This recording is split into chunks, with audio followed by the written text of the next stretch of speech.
ವೀಕ್ಷಕರೆಲ್ಲರಿಗೂ ದೈನಿಕ ರಾಶಿ ಫಲ ವಿಶೇಷ ಕಾರ್ಯಕ್ರಮಕ್ಕೆ ಸ್ವಾಗತ. ಇವತ್ತಿನ ಈ ವಿಡಿಯೋದಲ್ಲಿ ನಾವು ವರ್ಷ 2026 ರ ಜುಲೈ ತಿಂಗಳಿನ 12ನೇ ತಾರೀಕಿನ ದಿನ ತುಲಾ ರಾಶಿಯ ಫಲಗಳನ್ನು ತಿಳಿದುಕೊಳ್ಳಲಿದ್ದು, ಈ ದಿನ ತುಲಾ ರಾಶಿಯ ಜಾತಕದವರ ಪಾಲಿಗೆ ಹೇಗೆ ಸಾಬೀತಾಗಲಿವೆ, ಈ ದಿನ ಗ್ರಹ ನಕ್ಷತ್ರಗಳ ಸ್ಥಿತಿಗತಿಗಳೇನು ಮತ್ತು ಇಲ್ಲಿ ಉಂಟಾಗಲಿರುವ ಯೋಗಗಳ್ಯಾವುವು, ಈ ಯೋಗಗಳ ಪ್ರಭಾವ ನಿಮ್ಮ ಮೇಲೆ ಹೇಗೆ ಕಾಣಿಸಿಕೊಳ್ಳಲಿದೆ, ಜೊತೆಗೆ ಈ ದಿನಗಳಂದು ನೀವು ಹೊಂದಿರಬೇಕಾದ ಎಚ್ಚರಿಕೆ ಏನು ಅನ್ನೋದೆಲ್ಲವನ್ನ ವಿಸ್ತಾರ ರೂಪದಲ್ಲಿ ಇಲ್ಲಿ ತಿಳಿದುಕೊಳ್ಳೋಣ. ಮಾಹಿತಿ ತಿಳಿದುಕೊಳ್ಳುವುದಕ್ಕೂ ಮುನ್ನ ನಮ್ಮ ವಿನಂತಿ ಎಂದರೆ, ನೀವಿನ್ನೂ ನಮ್ಮ ಚಾನೆಲ್ ಸಬ್ಸ್ಕ್ರೈಬ್ ಮಾಡಿಲ್ಲವೆಂದರೆ ದಯವಿಟ್ಟು ಈಗಲೇ ನಮ್ಮ ಚಾನೆಲ್ ಅನ್ನ ಸಬ್ಸ್ಕ್ರೈಬ್ ಮಾಡಿ. ಹಾಗೆ ನಿರಂತರ ವಿಡಿಯೋ ಅಪ್ಡೇಟ್ಸ್ಗಳಿಗಾಗಿ ಪಕ್ಕದ ಬೆಲ್ ಐಕಾನ್ ಕ್ಲಿಕ್ ಮಾಡಿ.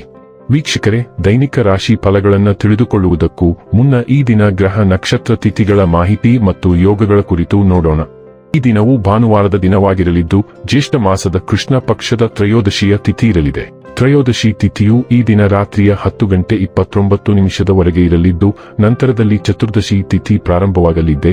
ಜತೆಗೆ ಈ ದಿನ ಬೆಳಿಗ್ಗೆಯ 8:29 ರೋಹಿಣಿ ನಕ್ಷತ್ರದ ಗೋಚರವಿರಲಿದ್ದು, ನಂತರದಲ್ಲಿ ಮಾರ್ಗಶಿರ ನಕ್ಷತ್ರದ ಗೋಚರ ಪ್ರಾರಂಭವಾಗಲಿದೆ. ಜತೆಗೆ ಈ ದಿನ ರಾತ್ರಿಯ 8:06 ವೃದ್ಧಿ ಹೆಸರಿನ ಯೋಗ ಇರಲಿದ್ದು, ನಂತರದಲ್ಲಿ ಧ್ರುವ ಹೆಸರಿನ ಯೋಗ ಪ್ರಾರಂಭವಾಗಲಿದೆ.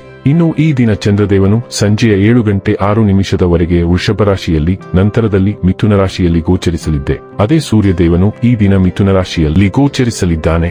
ಇನ್ನು ಈ ದಿನದಂದು ಅಭಿಜಿತ್ ಮುಹೂರ್ತ ಬೆಳಿಗ್ಗೆಯ 11:59 ಇಂದ ಮಧ್ಯಾಹ್ನದ 12:54 ಇರಲಿದೆ. ಇದು ಈ ದಿನದ ಗ್ರಹ ನಕ್ಷತ್ರ ತಿಥಿಯ ಕುರಿತಾದ ಮಾಹಿತಿಯಾಗಿದ್ದು, ಇದರ ಆಧಾರದ ಮೇಲೆಯೇ ನಿಮ್ಮ ದಿನಚರಿಯಲ್ಲಿಯೂ ಬದಲಾವಣೆ ಕಂಡು ಬರಲಿದೆ. ಇನ್ನು ಈಗ ಈ ದಿನದ ತುಲಾ ರಾಶಿಯ ಫಲಗಳ ಕುರಿತು ನೋಡುವುದಾದರೆ, ನಿಯಮಿತ ತೊಂದರೆ ನಿಮಗೆ ಕೆಲವು ಸಮಸ್ಯೆಗಳನ್ನು ಉಂಟು ಮಾಡಬಹುದು. ನಿಮ್ಮ ನರಮಂಡಲದ ಕಾರ್ಯವೆಸಗುತ್ತಿರಲು ಸಂಪೂರ್ಣ ವಿಶ್ರಾಂತಿ ತೆಗೆದುಕೊಳ್ಳಿ. ಬುದ್ಧಿವಂತ ಹೂಡಿಕೆಗಳು ಮಾತ್ರ ಆದಾಯಗಳನ್ನು ನೀಡುತ್ತವೆ. ಆದ್ದರಿಂದ ನೀವು ಕಷ್ಟಪಟ್ಟು ಗಳಿಸಿದ ನಿಮ್ಮ ಹಣವನ್ನು ಎಲ್ಲಿ ಹೂಡಬಯಸುತ್ತೀರೆನ್ನುವಲ್ಲಿ ಖಚಿತತೆ ಇರಲಿ. ಸಂಪರ್ಕಗಳು ಮತ್ತು ಚರ್ಚೆಗಳು ಚೆನ್ನಾಗಿ ನಡೆಯದಿದ್ದಲ್ಲಿ ನೀವು ನಿಮ್ಮ ಶಾಂತತೆ ಕಳೆದುಕೊಳ್ಳಬಹುದು ಮತ್ತು ಏನಾದರೂ ಹೇಳಬಹುದು. ನಂತರ ನೀವು ಇವುಗಳ ಬಗ್ಗೆ ವಿಷಾದಿಸುತ್ತೀರಿ. ಮಾತನಾಡುವ ಮೊದಲು ಯೋಚಿಸಿ. ತನ್ನ ಪ್ರೀತಿಪಾತ್ರರಿಂದ ದೂರವಿರುವ ಜನರು ಇಂದು ಅವರ ಪ್ರೀತಿಪಾತ್ರರನ್ನು ನೆನಪಿಸಿಕೊಳ್ಳಬಹುದು. ರಾತ್ರಿಯ ಸಮಯದಲ್ಲಿ ನೀವು ಪ್ರೇಮಿಯೊಂದಿಗೆ ಫೋನ್ನಲ್ಲಿ ಗಂಟೆಗಟ್ಟಲೆ ಮಾತನಾಡಬಹುದು. ನಿಮ್ಮ ಹತ್ತಿರ ಕುಟುಂಬದವರಿಗೆ ಅಥವಾ ನಿಮ್ಮ ಸ್ನೇಹಿತರಿಗಾಗಿ ಸಮಯವಿಲ್ಲ ಎಂದು ಬಯಸಿದಾಗ ನಿಮ್ಮ ಮನಸ್ಸು ಕೆಟ್ಟು ಹೋಗಬಹುದು. ಇಂದು ಸಹ ನಿಮ್ಮ ಮನಸ್ಥಿತಿ ಹಾಗೆಯೇ ಉಳಿದಿರಬಹುದು. ಇಂದು ನಿಮ್ಮ ಸಂಗಾತಿ ಕೆಲವೇ ಕ್ಷಣಗಳಲ್ಲಿ ನಿಮ್ಮ ನೀವನ್ನು ಮುತ್ತಿನಿಂದ ದೂರ ಮಾಡುತ್ತಾಳೆ. ಸಮಯ ಹೇಗೆ ಹಾದು ಹೋಗುತ್ತದೆ. ನಿಮ್ಮ ಹಳೆಯ ಸ್ನೇಹಿತರೊಬ್ಬರನ್ನು ಭೇಟಿಯಾಗುವ ಮೂಲಕ ನೀವು ಇದನ್ನು ಇಂದು ಅನುಭವಿಸಬಹುದು. ಪ್ರಭಾವಿ ವ್ಯಕ್ತಿಗಳಿಂದ ವಿಳಂಬವು ದೀರ್ಘಕಾಲದ ವೈಯಕ್ತಿಕ ಅಸಮಾಧಾನಗಳಿಂದ ಉಂಟಾಗಬಹುದು ಮತ್ತು ಇದು ನಿಮಗೆ ಹೆಚ್ಚಿನ ಕಾಳಜಿಗೆ ಕಾರಣವಾಗಬಹುದು, ಏಕೆಂದರೆ ಇದು ಪ್ರಸ್ತುತ ಘಟನೆಗಳ ಮೇಲೆ ಮಾತ್ರವಲ್ಲದೆ ನಿಮ್ಮ ಭವಿಷ್ಯದ ಉದ್ಯಮಗಳ ಮೇಲೂ ಪರಿಣಾಮ ಬೀರುತ್ತದೆ. ಈ ಸಮಯದಲ್ಲಿ ನೀವು ಹೊಂದಿರುವ ದೇಶೀಯ ಆನಂದವನ್ನು ಆನಂದಿಸಿ ಮತ್ತು ಇದು ನಿಮ್ಮಲ್ಲಿ ಹೆಚ್ಚಿನ ಉತ್ಸಾಹವನ್ನು ಉಂಟುಮಾಡುತ್ತದೆ. ಆರೋಗ್ಯ ಮತ್ತು ಸ್ವಾಸ್ಥ್ಯ ಬಗ್ಗೆ ತಿಳಿದುಕೊಳ್ಳೋಣ. ನೀವು ಬಲವಾದ ಮತ್ತು ಸ್ಥಿತಿಸ್ಥಾಪಕತ್ವವನ್ನು ಅನುಭವಿಸಬಹುದು. ಸವಾಲುಗಳನ್ನು ನಿಭಾಯಿಸುವ ಶಕ್ತಿಯೂ ಇರಬಹುದು. ಆದಾಗ್ಯೂ ಬೆನ್ನು ನೋವು ಅಥವಾ ಹೃದಯದ ಒತ್ತಡದ ಲಕ್ಷಣಗಳ ಬಗ್ಗೆ ಎಚ್ಚರದಿಂದಿರಿ. ಧಾನ್ಯಗಳು, ಡೈರಿ ಮತ್ತು ಸಮುದ್ರ ತರಕಾರಿಗಳಂತಹ ಪೌಷ್ಟಿಕ ಆಹಾರಗಳನ್ನು ಸೇರಿಸಿ. ನರಗಳ ಒತ್ತಡ ಅಥವಾ ವಾಕರಿಕೆ ಉಂಟಾಗಬಹುದು, ಆದ್ದರಿಂದ ವಿಶ್ರಾಂತಿ ಮತ್ತು ಜಲಸಂಚಯನಕ್ಕೆ ಆದ್ಯತೆ ನೀಡಿ. ನಿಮ್ಮ ಗುಣಪಡಿಸುವ ಸಾಮರ್ಥ್ಯ ಮತ್ತು ತ್ರಾಣವು ಉತ್ತಮವಾಗಿರುತ್ತದೆ.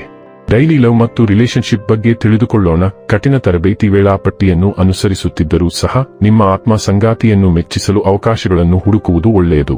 ನಿಮ್ಮ ಸಂಬಂಧವು ಇತರರು ಕನಸು ಕಾಣುವಂತಹ ಪ್ರೀತಿಯನ್ನು ನಿಮಗೆ ನೀಡುತ್ತದೆ ಮತ್ತು ಅದಕ್ಕಾಗಿಯೇ ನೀವು ಅದರ ಬಗ್ಗೆ ಅಜ್ಞಾನಿಯಾಗಿರುತ್ತೀರಿ. ನಿಮ್ಮ ಪ್ರೀತಿಪಾತ್ರರನ್ನು ಮೆಚ್ಚಿಸಲು ಒಂದು ಬಲ್ಲಾಡ್ ಅಥವಾ ಹಾಡನ್ನು ರಚಿಸಲು ಪ್ರಯತ್ನಿಸಿ ಅಥವಾ ಕೆಲವು ಚಿತ್ರಾತ್ಮಕ ಪರಿಪೂರ್ಣ ನೆನಪುಗಳನ್ನು ರೂಪಿಸಿ. ವೃತ್ತಿ ಮತ್ತು ಹಣ ಬಗ್ಗೆ ತಿಳಿದುಕೊಳ್ಳೋಣ. ಆತ್ಮವಿಶ್ವಾಸವು ನಿಮ್ಮ ಕ್ರಿಯೆಗಳಿಗೆ ಇಂಧನ ನೀಡಿದಂತೆ ನಿಮ್ಮ ಸಾಮಾಜಿಕ ಉಪಸ್ಥಿತಿಯು ಬಲಗೊಳ್ಳುತ್ತದೆ. ಸ್ವತಂತ್ರ ಆಯ್ಕೆಗಳು ನಿಮ್ಮ ಮಾರ್ಗವನ್ನು ರೂಪಿಸುತ್ತವೆ. ನೀವು ಸ್ವಂತಿಕೆಯೊಂದಿಗೆ ಎದ್ದು ಕಾಣಲು ಸಹಾಯ ಮಾಡುತ್ತದೆ. ತಾರ್ಕಿಕ ಚಿಂತನೆಯು ನಿಮ್ಮ ಯೋಜನೆ ಮತ್ತು ನಿಮ್ಮ ಕೆಲಸ ಅಥವಾ ಅಧ್ಯಯನದಲ್ಲಿ ಸ್ಥಿರವಾಗಿ ಉಳಿಯುವ ಸಾಮರ್ಥ್ಯವನ್ನು ಬೆಂಬಲಿಸುತ್ತದೆ. ಪ್ರಗತಿಯು ಸ್ಥಿರವಾಗಿ ಬರುತ್ತದೆ. ಬದಲಾವಣೆ ಮತ್ತು ಜವಾಬ್ದಾರಿ ಎರಡನ್ನೂ ಸ್ವೀಕರಿಸುವ ಇಚ್ಛೆಯಿಂದ ಬೆಂಬಲಿತವಾಗಿದೆ. ನಿಮ್ಮ ಆಲೋಚನೆಗಳನ್ನು ನಂಬಿರಿ, ಆದರೆ ಅರ್ಥಪೂರ್ಣ ಮತ್ತು ಶಾಶ್ವತವಾದ ಪ್ರಗತಿಗಳನ್ನು ಮಾಡಲು ನೆಲೆಗೊಂಡಿರಿ. ಇನ್ನು ಕೊನೆಯದಾಗಿ ಈ ದಿನ ಮಾಡಿಕೊಳ್ಳಬೇಕಾದ ಉಪಾಯಗಳ ಕುರಿತು ನೋಡುವುದಾದರೆ, ಬಿಳಿ ಹೂವು ಮತ್ತು ಸ್ವಲ್ಪ ಹಣವನ್ನು ನೀರಿನಲ್ಲಿ ಹರಿಯುವುದರಿಂದ ಆರೋಗ್ಯ ಉತ್ತಮವಾಗಿರುತ್ತದೆ. ವೀಕ್ಷಕರೇ, ಇದಾಗಿತ್ತು ತುಲಾ ರಾಶಿಯ ಜಾತಕದವರ ದೈನಿಕ ರಾಶಿ ಫಲದ ಮಾಹಿತಿ ಇಷ್ಟವಾದರೆ ವಿಡಿಯೋವನ್ನು ಲೈಕ್ ಮತ್ತು ಶೇರ್ ಮಾಡಿ. ಹಾಗೆ ಚಾನೆಲ್ ಸಬ್ಸ್ಕ್ರೈಬ್ ಮಾಡುವುದರ ಜೊತೆಗೆ ನಿರಂತರ ವಿಡಿಯೋ ಅಪ್ಡೇಟ್ಸ್ಗಳಿಗಾಗಿ ಪಕ್ಕದ ಬೆಲ್ ಐಕಾನ್ ಕ್ಲಿಕ್ ಮಾಡಿ.